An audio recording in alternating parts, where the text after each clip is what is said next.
Hi everyone, I'm Dr. Paritosh Sharma. I'm currently doing my DM in Pediatric Critical Care from Jipar Pondicherry.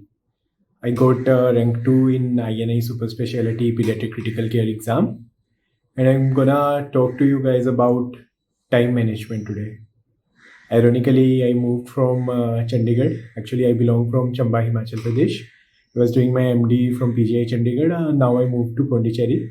So this all shifting and all was very like time consuming for me, and ironically, I was not getting any time to make this video. Yeah, so let's continue. I'm gonna talk to you about how to like manage your time for this exam.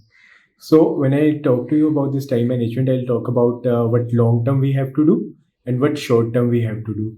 Long term, like if we are preparing for 6 to 8 months, we have that time. How can we efficiently utilize it, and in the end, give maximum number of revisions so that our recall can improve.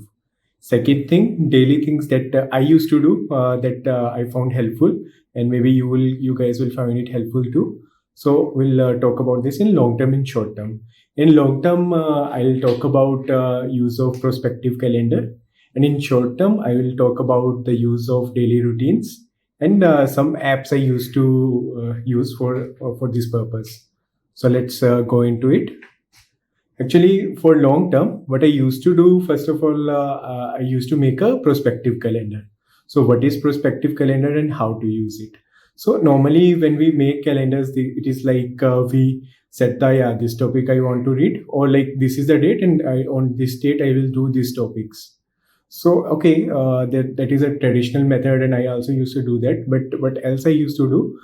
First, I reviewed all the previous year question papers I had. I reviewed previous PGI papers, previous AIMS and JIPMER papers, whichever I got my hand onto, and I distributed. I made an Excel, and I find out like which topics are getting repeated again and again, and which topics do I have to focus on. After making all the lists, see, super specialty exam previously it occurred at a pattern like in PGI, 50% used to be general pediatric subject, and 50% used to be from super specialty. Now in INI format, like 80% of your questions from will be super specialty. So we have to be thorough, and we have to focus on both of them actually. So for like when you make a Excel, first is screening the previous year question papers. We have to make a list. So we have to focus on which topic is more important, and on the end we have to be thorough. But also we cannot leave the less important topics which are asked. Sometimes they are asked. So for important topics, you have to be very thorough. We have to know everything about that. And for some less important topics, we have to know few things about them. That we have to make that in our mind.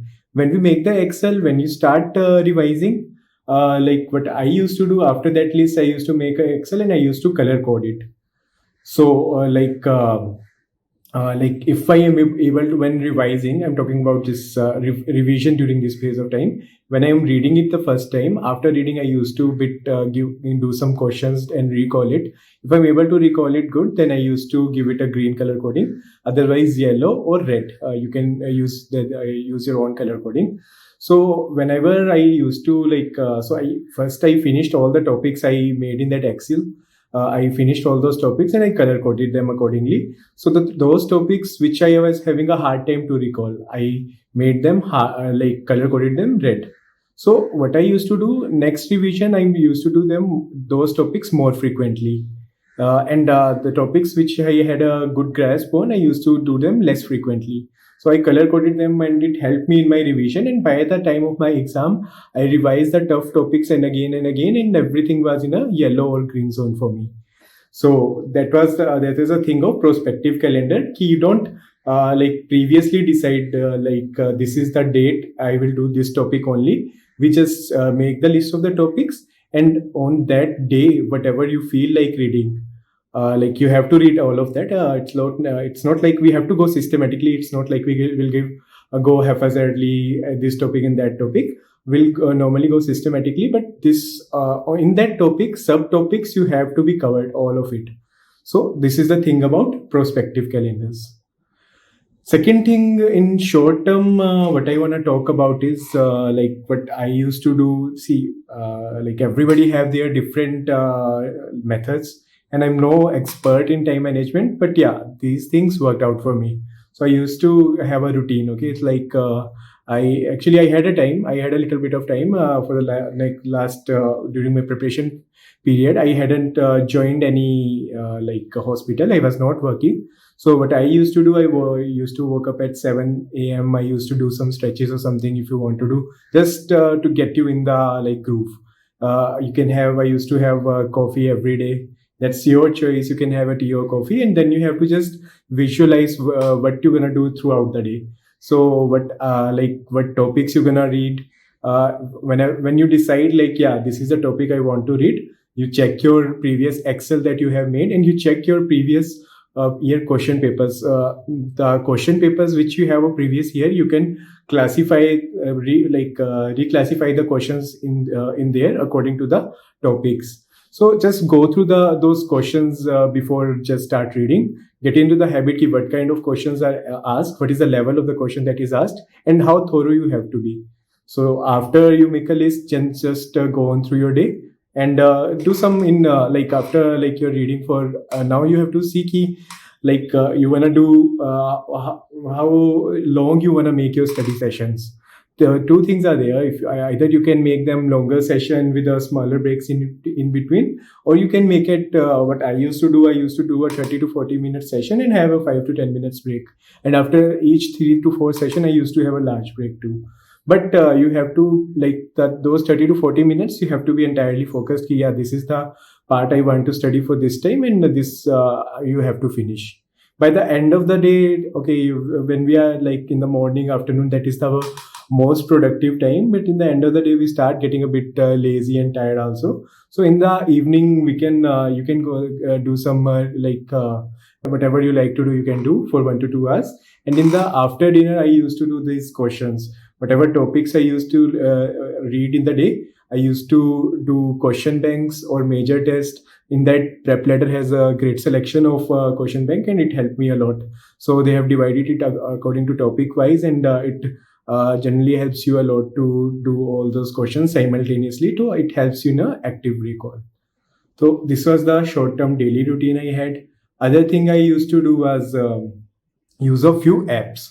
See, the thing is, we all use phones, and the thing is, when we start reading, when we start scrolling through our phones, we sometimes get tempted by social media, and it's just like a loop. When you start going into it, you'll just scroll down and down, and there is no end to it. So you have to make sure that your phone is not a source of distraction for you, and you don't every 30-40 minute session you shouldn't use your phones in between. So what I used to do, I used to use few apps for that. One app I used was Forest app. This was just it's just an app, like there is a for instant this plays on your mind like an instant gratification thing. You plant a seed, and for 30 to 40 minutes, whatever time you choose, your phone will get locked, and you can specifically lock few of the apps. Some question bank apps you want to use, then that's your choice. So you lock those apps, and if you don't use your phone during that period, that seed grows into a tree. Yeah, it seems like a stupid thing, but it worked for me, and it helped me. Yeah. And other app I used to was, there was a productivity challenge timer. So when you start the session, you can start the timer with it, and it gives you some ranks according to that, how much hours you study, this much hours you study, this much hours you study, and it just gives you a goal key. Yeah, you have to get at that level to be really efficient. So this Forest app and productivity challenge timer app help in making make my efficient use of the time that I had. So yeah, I think that's it. That's how I manage time during my prep. But now, yeah, I'm currently in Chipmar now, and I'm having a great time in Pondicherry, and the department here is nice. So okay, see you there.